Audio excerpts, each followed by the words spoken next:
नमस्कार दोस्तों, स्वागत है आपका अपने यूट्यूब चैनल नॉलेज बुक में।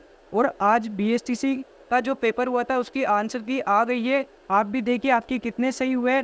तो देखो, पहला प्रश्न था आपके निम्नांकित में से किस पद का निर्वहन भैरों सिंह शेखावत ने नहीं किया, यानी कि कौन से पद पर भैरों सिंह शेखावत ने कार्य नहीं किया। तो इस प्रश्न का सही उत्तर है ऑप्शन डी, राजस्थान विधानसभा के प्रोटेम स्पीकर के रूप में भैरों सिंह शेखावत ने कार्य नहीं किया। अगला प्रश्न था आपके किस लोक देवता को राजस्थान में शेष नाग का अवतार कहा जाता है। तो इस प्रश्न का सही उत्तर है ऑप्शन सी, कल्ला जी को। कल्ला जी को शेष नाग का अवतार माना जाता है। अगला प्रश्न था आपके राजस्थान में निम्नांकित में से किस जिले में प्रसिद्ध कोलवी की गुफाएं स्थित है। इस प्रश्न का सही उत्तर है ऑप्शन डी, झालावाड़। झालावाड़ जिले में आपकी प्रसिद्ध कोलवी की गुफाएं स्थित है। अगला प्रश्न था आपके बम नृत्य निकटता से किन जिलों से संबंधित है, यानी कि बम नृत्य किन जिलों में किया जाता है। तो इस प्रश्न का सही उत्तर था ऑप्शन डी, अलवर एवं भरतपुर में। अगला प्रश्न था आपके निम्नांकित में से किस नदी का उद्गम राजस्थान से नहीं होता, यानी कि राजस्थान से बाहर की नदी कौन सी है। तो इस प्रश्न का सही उत्तर है ऑप्शन सी, काली सिंध। काली सिंध नदी का उद्गम एमपी में देवास से होता है। अगला प्रश्न था आपके निम्नांकित में से किस समाचार पत्र का संबंध विजय सिंह पथिक से नहीं था। तो इस प्रश्न का सही उत्तर था ऑप्शन सी, राजस्थान ज्योति। राजस्थान ज्योति पत्र का संबंध विजय सिंह पथिक से नहीं था। अगला प्रश्न आया था आपके बादल महल के बारे में निम्नांकित कथनों में से कौन सा सही नहीं है, यानी कि कौन सा कथन गलत है। तो इस प्रश्न का सही उत्तर है ऑप्शन डी, यह उदयपुर का शानदार महल है। वास्तव में उदयपुर में बादल महल है ही नहीं। अगला प्रश्न आया था आपके राजस्थान में सामेला प्रथा का संबंध है। तो सामेला प्रथा विवाह से संबंधित है। ऑप्शन डी बिल्कुल सही हो जाएगा। अगला प्रश्न था आपके निम्नांकित में से किस कला विद्या में अपने अमूल्य योगदान के लिए श्रीलाल जोशी को पद्मश्री पुरस्कार से सम्मानित किया गया, यानी कि कौन सी कला के लिए श्रीलाल जोशी को पद्मश्री पुरस्कार मिला। तो इसका सही उत्तर है ऑप्शन बी, पड़ पेंटिंग्स। अगला प्रश्न है आपके राजस्थान के किसान आंदोलन के संदर्भ में निम्नलिखित में से कौन सा सम्मिलित नहीं है, यानी असत्य को टिक करना है। तो इस प्रश्न का सही उत्तर है ऑप्शन सी, बोजी लंबदार का संबंध गढ़चाना किसान आंदोलन से नहीं था। अगला प्रश्न था आपके निम्नांकित में से कौन महात्मा गांधी के पांचवें पुत्र के रूप में प्रसिद्ध हुए। गांधी जी के पांचवें पुत्र के रूप में प्रसिद्ध हुए थे जमनालाल बजाज। ऑप्शन बी बिल्कुल सही था इस प्रश्न का उत्तर। अगला प्रश्न था आपके भारत में बाजरा उत्पादक राज्यों की सूची में राजस्थान का कौन सा स्थान है। तो बाजरा उत्पादन में राजस्थान का पहला स्थान है। ऑप्शन ए बिल्कुल सही था। अगला प्रश्न आया था आपके संप सभा की स्थापना किसने की थी। तो संप सभा की स्थापना की थी गुरु गोविंद सिंह ने। ऑप्शन डी बिल्कुल सही उत्तर था। अगला प्रश्न था आपके रानी दादी सती माता का मंदिर किस जिले में स्थित है। तो रानी दादी सती माता का मंदिर है झुंझुनू जिले में। ऑप्शन ए बिल्कुल सही हो जाएगा। अगला था आपके वीर विनोद ग्रंथ के अनुसार प्रसिद्ध चित्तौड़ के किले का निर्माण किसके द्वारा करवाया गया था। तो चित्तौड़ के किले का निर्माण करवाया गया था चित्रांगद द्वारा। ऑप्शन ए बिल्कुल सही उत्तर था इस प्रश्न का। अगला प्रश्न था आपके राजस्थान में कितने प्रकार के खनिज उपलब्ध है। और इस प्रश्न का सही उत्तर है ऑप्शन बी, 79। अगला प्रश्न आया था आपके भारत के संविधान के अनुसार राजस्थान मंत्री परिषद में मुख्यमंत्री सहित अधिकतम कितने सदस्य हो सकते हैं। तो इस प्रश्न का सही उत्तर था ऑप्शन सी, 30 सदस्य अधिकतम हो सकते हैं। अगला प्रश्न आपसे पूछा था निम्न में से कौन सा युग्म राजस्थान की जलवायु के संबंध में सही नहीं है, यानी कि गलत युग्म को चुनना है। तो इस प्रश्न का सही उत्तर था ऑप्शन ए, शुष्क जलवायु, क्योंकि शुष्क जलवायु का क्षेत्र है जैसलमेर, बीकानेर और फलोदी। अगला प्रश्न आया था आपके लोकायुक्त को प्रभावी बनाने हेतु 2014 में किसकी अध्यक्षता में एक समिति का गठन हुआ था। तो इस प्रश्न का सही उत्तर है ऑप्शन डी, नरपत मल लोढ़ा की अध्यक्षता में लोकायुक्त को प्रभावी बनाने हेतु एक समिति का गठन हुआ था। अगला प्रश्न था आपके राजस्थान में 1857 का विद्रोह कहाँ आरंभ हुआ था। तो इस प्रश्न का सही उत्तर है नसीराबाद। ऑप्शन ए बिल्कुल सही हो जाएगा। नसीराबाद से ही 1857 का विद्रोह शुरू हुआ था राजस्थान में।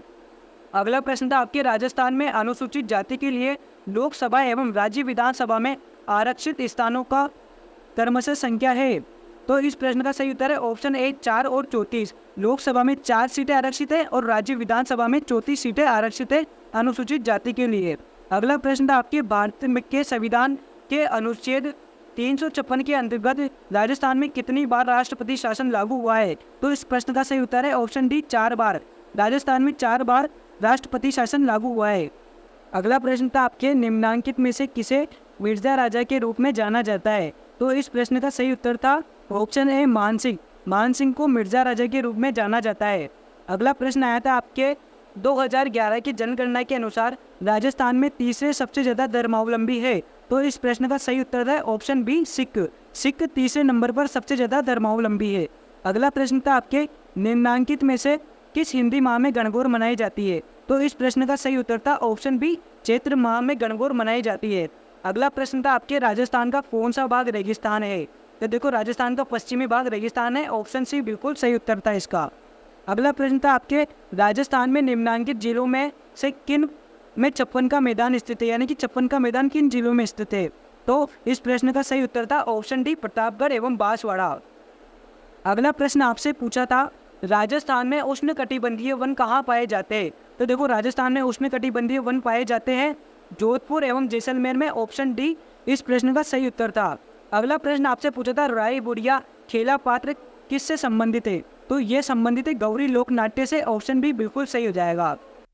अगला प्रश्न आया था आपके किस शासक के समय प्रसिद्ध शिल्पी मंडन का राजस्थान में आगमन हुआ।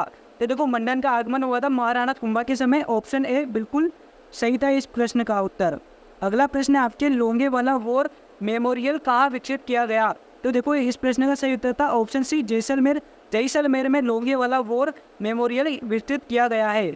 अगला प्रश्न था आपके निम्न में से कौन सा युग्म सही नहीं है, यानी कि अपने को गलत युग्म को चुनना था। तो इस प्रश्न का सही उत्तर है ऑप्शन सी भरतपुर, क्योंकि भरतपुर में ढूंढारी बोली नहीं बोली जाती है। अगला प्रश्न था आपके पुस्तक और उसके लेखक में निम्नांकित युग में से कौन सा सम्मिलित नहीं है।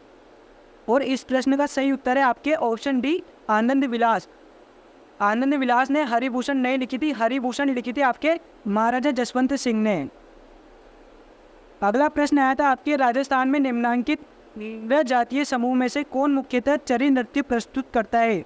तो इस प्रश्न का सही उत्तर है ऑप्शन ए गुर्जर समाज। अगला प्रश्न आया था आपकी जनगणना 2011 के अनुसार राजस्थान में पशुधन का कितना प्रतिशत है। इस प्रश्न का सही उत्तर है ऑप्शन बी 14.29% कुल पशुधन राजस्थान में है। अगला प्रश्न था आपके निम्नांकित में से कौन सा किला फुआरा किला के नाम से जाना जाता है। तो देखो फुआरा किला कहते हैं बाला किला को। ऑप्शन ए बिल्कुल सही था इस प्रश्न का उत्तर। अगला प्रश्न आपसे पूछा था निम्नांकित में से किस स्थान से 1885 में अंग्रेजी साप्ताहिक पत्र राजस्थान टाइम्स प्रकाशित होना शुरू हुआ था। तो इस प्रश्न का सही उत्तर था ऑप्शन बी अजमेर। अजमेर से राजस्थान टाइम्स प्रकाशित होना शुरू हुआ था। अगला प्रश्न आपसे पूछा था जनगणना 2011 के अनुसार राजस्थान में महिला साक्षरता दर क्या थी। तो इस प्रश्न का सही उत्तर था ऑप्शन सी 52.12% महिला साक्षरता दर थी। अगला प्रश्न आपसे पूछा था महाकवि माघ द्वारा रचित शिशुपाल वध किस शताब्दी की रचना है। तो इस प्रश्न का सही उत्तर था शिशुपाल वध 8वीं शताब्दी की रचना है। अगला प्रश्न था आपके स्वतंत्रता आंदोलन में राजस्थान के शहीदों के संदर्भ में निम्नांकित में से कौन सम्मिलित नहीं है। तो इस प्रश्न का सही उत्तर है option B Nanak ji bill Dungarpur. Nanak ji bill का संबंध बूंदी किसान आंदोलन से था। अगला प्रश्न था आपके राजस्थान में अरावली पर्वत श्रृंखलाओं का विस्तार है, यानी कि अरावली पर्वत श्रृंखलाओं का विस्तार कौन सी दिशा से है। तो देखो इस प्रश्न का सही उत्तर था ऑप्शन बी उत्तर पूर्व से दक्षिण पश्चिम की ओर था।